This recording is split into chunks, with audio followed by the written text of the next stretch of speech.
Hello and welcome to week 2 postpartum exercises. This week we're going over a bunch of standing activities because really we spend a lot of time standing, so we do want to start to build in strength and build in some stability work there as quickly as we possibly can. Really paying attention to what's happening with like pelvis positioning and pelvis alignment as we do these. Okay, so for these first couple, we're going to go over standing balance with a march.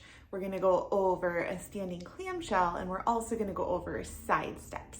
So all of these are working on core stability and also starting to kick in the glutes and the hips a little bit more.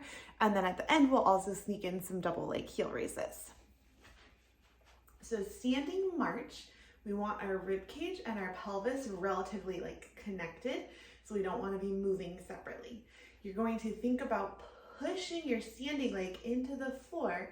Inhale, exhale, peel your other leg, come down, push into that one, including your big toe, and then lift.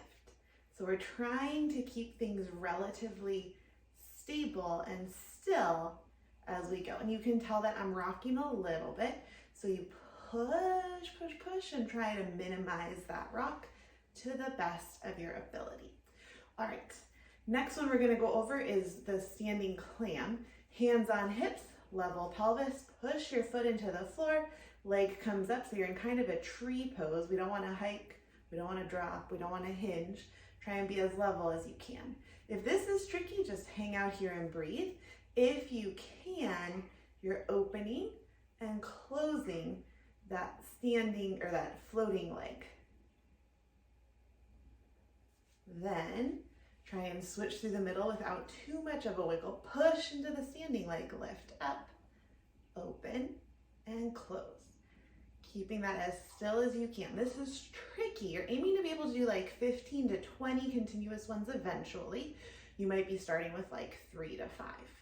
All right, standing side steps. You can add a small little mini resistance band around the knees or the ankles. But you want hands on hips. You're going to be hinged forward. Feel like you're sticking your butt out. So we're not rounded and curled. We're hinged. We keep ourselves at the same height as if you were in a low hallway.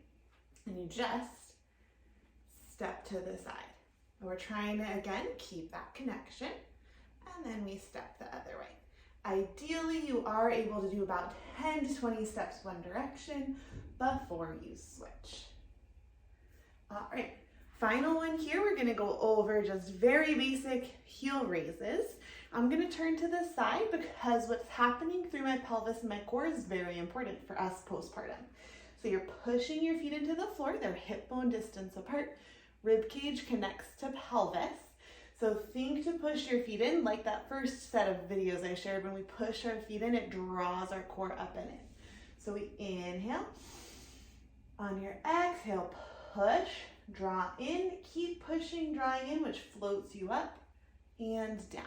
So you notice how I'm not really leaning forward or hinging. So I'm trying to suck my heels up into my pelvis as I do this.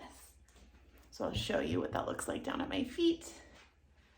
So same thing here. We're drawn in, we inhale, we exhale, we lift, so we don't want to lean forward like I just did. And you can see my toes are working pretty hard. You're also wanting to make sure that your heels track kind of lined up with you so we're not knocking in or out. All right, for these, we are progressing our supine or lying on our back transverse abdominis work. So ideally, if you can, grab a small pillow that's going to help offload through your pelvic floor a little bit. You can use your arms to help you come down, bridge yourself up, get that pillow underneath. So it is going to put you in a little bit of a posterior tilt or tuck under. Rib cage zippers to pelvis. You can inhale, exhale, engage. We're trying to make your stomach go in small and as flat as we can make it, gentle corset feeling. You should be able to talk and breathe through your upper rib cage.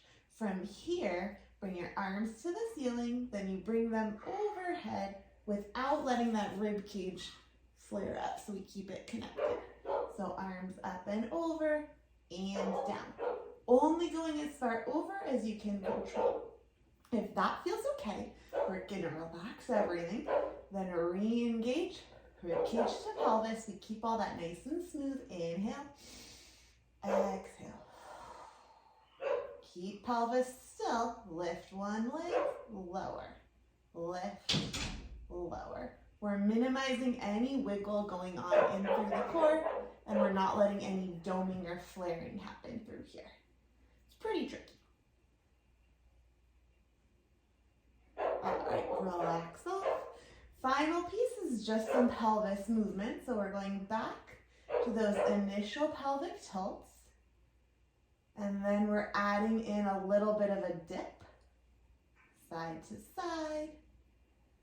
And then a clock. So you're trying to circle, tuck, roll, and then roll the other way.